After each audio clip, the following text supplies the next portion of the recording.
Hello, my dear friends. എല്ലാവർക്കും നമസ്കാരം. Welcome to my YouTube channel Praharis care and a warm happy republic day wishes to all my friends. Today we are celebrating 77th Republic Day, the January 26th. Okay.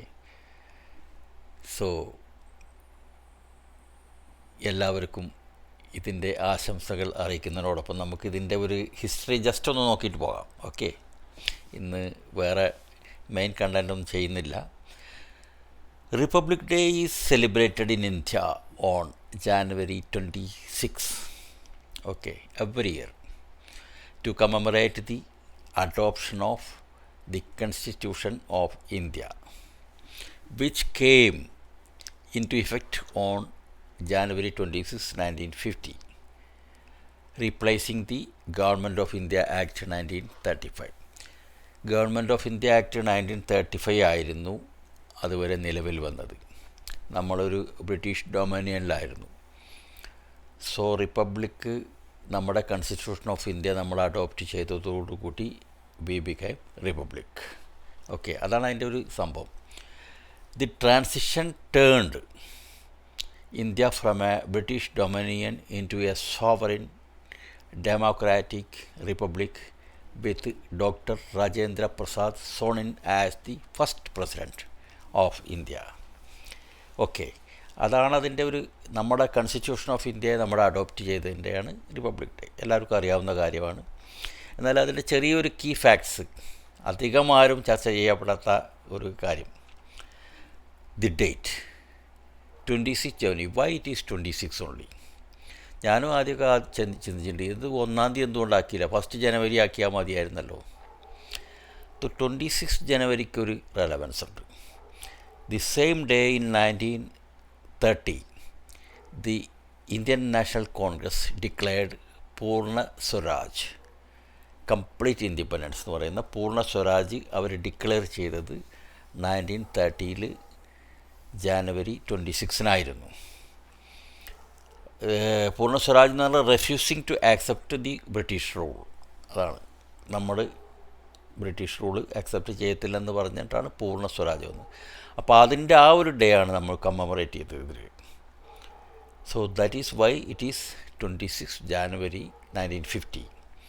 Adoption and implementation. The Constitution was adopted by the Constitution Assembly in November 26, 1949, but specifically enacted on January 26, 1950 to honor the 1930 Declaration.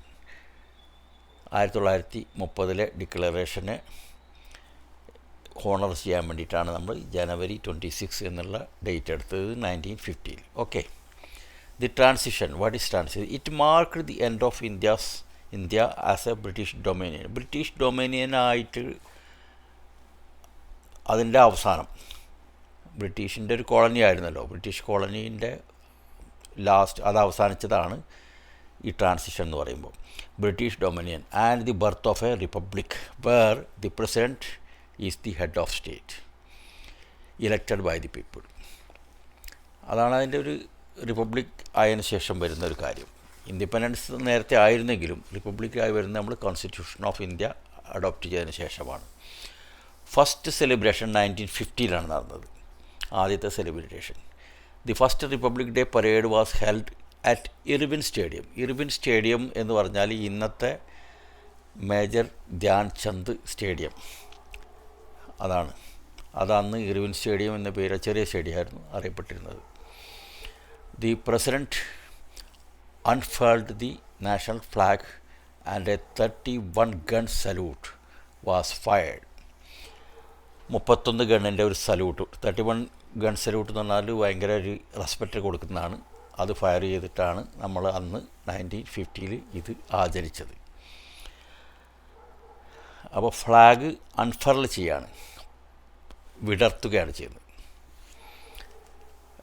Flag അൺഫർൾ ചെയ്യുന്നതും flag host ചെയ്യുന്നതും ചെറിയ വ്യത്യാസമല്ലേ ഉണ്ട്. Flag host ചെയ്യുക എന്ന് പറഞ്ഞാൽ പതാക ഉയർത്തലാണ്. That is on 15th August. Independence ഡേക്കാണ് പ്രധാനമന്ത്രി ചെങ്കോട്ടയിൽ ഹോസ്റ്റ് ചെയ്യുന്നത്, ഫ്ലാഗ് ഹോസ്റ്റ് ചെയ്യുന്നത്. ഓക്കെ, ദിസ് ടൈം അറൗണ്ട്, അതായത് റിപ്പബ്ലിക് ഡേക്ക് പ്രസിഡൻറ്റ് അൺഫർൾ ചെയ്യുകയാണ് ചെയ്യുക, വിടർത്തുകയാണ് ചെയ്യുക.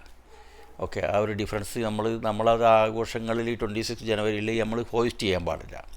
ഓക്കെ, പതാക ഹോസ്റ്റ് ചെയ്യുന്നത് 15 ഓഗസ്റ്റിന് മാത്രമാണ്. ഓക്കെ, മറ്റേത് നമ്മൾ അൺഫോൾഡ് ചെയ്യുകയാണ് ചെയ്യുന്നത്. മോഡേൺ സെലിബ്രേഷൻ എന്ന് പറഞ്ഞാൽ the main celebration is the grand parade at Kartavyapath. Kartavyapath എന്ന് പറഞ്ഞാൽ ഫോർമലി നോൺ ആസ് രാജ്പഥ്. പഴയ രാജ്പഥിനെ കർത്തവ്യപഥ് എന്ന് മാറ്റിയത്. രാജ്പഥ് എന്ന് പറഞ്ഞാൽ രാജകീയ കാര്യങ്ങളൊന്നുമില്ല, ഡെമോക്രാറ്റിക് കൺട്രി അല്ലേ നമ്മൾ. അപ്പോൾ കർത്തവ്യം, നമ്മുടെ ഡ്യൂട്ടി, കർത്തവ്യപഥ് എന്നാണ് ഇപ്പോൾ അതിൻ്റെ പേര്. ഫീച്ചറിങ് മിലിറ്ററി സ്ട്രെങ്ത് എല്ലാ സേനകളുടെയും സ്ട്രെങ്ത് കാണിക്കും ആ പരേഡിൽ. കൾച്ചറൽ ടാബ്ലോസ്, ഒരുപാട് ഇന്ത്യൻ കൾച്ചറിൻ്റെ സാംസ്കാരികപരമായിട്ടുള്ള എല്ലാ സ്റ്റേറ്റിൻ്റെയും ടാബ്ലോസ് കാണിക്കുക. And A fly past show causing India's unity in diversity, അതാണ് നമ്മൾ പറയുന്നത്. ഒരുപാട് സേനകളുടെ മാർച്ച് പാസ്റ്റ്, NCCയുടെ, സ്റ്റുഡൻസ് യൂണിയൻസിൻ്റെ ഓരോ വിങ്സിൻ്റെ, അങ്ങനെ പിന്നെ സെലക്ട് ചെയ്ത സ്റ്റുഡൻസിൻ്റെ ഡാൻസ്, പാട്ട്, ഇങ്ങനെയുള്ള കാര്യങ്ങളൊക്കെ ഒരുപാട് ടാബ്ലോസൊക്കെ ഉണ്ടാവും. പിന്നെ നമ്മളെ സയൻറ്റിഫിക്കലി നമ്മുടെ ഇതായിട്ട് നിൽക്കുന്നത് BSFൻ്റെ ഒരു ക്യാമൽ കണ്ടിജൻറ്റ് എല്ലാ വർഷവും ഉണ്ടാവുകയാണ്. അതുപോലെ ജാൻബാജ് ടീം ഒരു മോട്ടോർ സൈക്കിൾ 28 പേരൊക്കെ ട്രാവൽ ചെയ്യുന്നതൊക്കെ കാണിക്കാറുണ്ട്. BSFൻ്റെ മാർച്ച് പാസ്റ്റ് ചില സമയത്ത് ഉണ്ടാവാറില്ല, കാരണം തിരക്ക് കൂടുതലാവുകൊണ്ട് കുറേ ഫോഴ്സിൻ്റെയൊക്കെ മാറ്റും. എന്നാലും ഇടയ്ക്കൊക്കെ ഉണ്ടാവാറുണ്ട്. പിന്നെ BSFൻ്റെ സ്ഥിരമായിട്ട് വരുന്നത് ഒന്ന് ഈ ജാൻബാജ് ടീം മോട്ടോർ സൈക്കിളിൽ അഭ്യാസം കാണിക്കുന്നത്. അതുപോലെ തന്നെ വേറൊന്ന് വരുന്നത് നമ്മുടെ ക്യാമൽ കണ്ടിജൻറ്റ് മസ്റ്റായിട്ട് എല്ലാ വർഷവും ഉണ്ടാവാറുണ്ട്. ഓക്കെ, അപ്പോൾ അതൊക്കെയാണ് റിപ്പബ്ലിക് ഡേയുടെ ഇത്. എല്ലാവരും ഒരു പ്രാവശ്യമെങ്കിലും ഇത് ഡൽഹിയിൽ പോയി കാണേണ്ടതാണ്. ആ ഒരു തണുപ്പ് സമയവും അതിൻ്റെ പ്രത്യേക അതിരാവിലെ പോയിട്ട് ആ തണുപ്പത്ത് പോയി അവിടെ നിൽക്കുന്നതും, നമ്മളെല്ലാം നല്ല അണിഞ്ഞൊരുങ്ങിപ്പോയി ആ കിട്ടുന്ന പാസിനനുസരിച്ചുള്ള സീറ്റുകളിലൊക്കെ പോയിരുന്ന് ചില സമയത്ത് വണ്ടിയെല്ലാം പാർക്ക് ചെയ്ത് ഒരുപാട് ദൂരം നടക്കേണ്ടി വരും. അതൊക്കെ ഒരു രസമാണ്, ഒരു ഹരമാണ്. ഞാനൊരു 3-4 പ്രാവശ്യം ഇനിയുള്ള എന്താ പറയുക, നമ്മൾ ഡ്യൂട്ടിയും ചെയ്തിട്ടുണ്ട് ഞാനവിടെ. അപ്പോൾ അതിനുള്ളൊരു ഭാഗ്യം ലഭിച്ചിട്ടുണ്ട്, 2-3 പ്രാവശ്യം പോയി കാണാൻ. പിന്നെ നമ്മൾ പറയും ഇത്രയും തിരക്കിലവിടെ പോയി നിൽക്കണമെന്ന് വിചാരിച്ചിട്ട് ഒഴിവാക്കുകയാണ് ചെയ്യുക പലപ്പോഴും. ഓക്കെ, ഇന്നിപ്പോൾ തൽക്കാലം ഇത്രയും. മറ്റൊരു വീഡിയോയുമായിട്ട് ഉടനെ തിരിച്ചു വരാം. ബൈ. പ്ലീസ് സബ്സ്ക്രൈബ് ചെയ്യുക, ലൈക്ക് ചെയ്യുക, ഷെയർ ചെയ്യുക. ബൈ.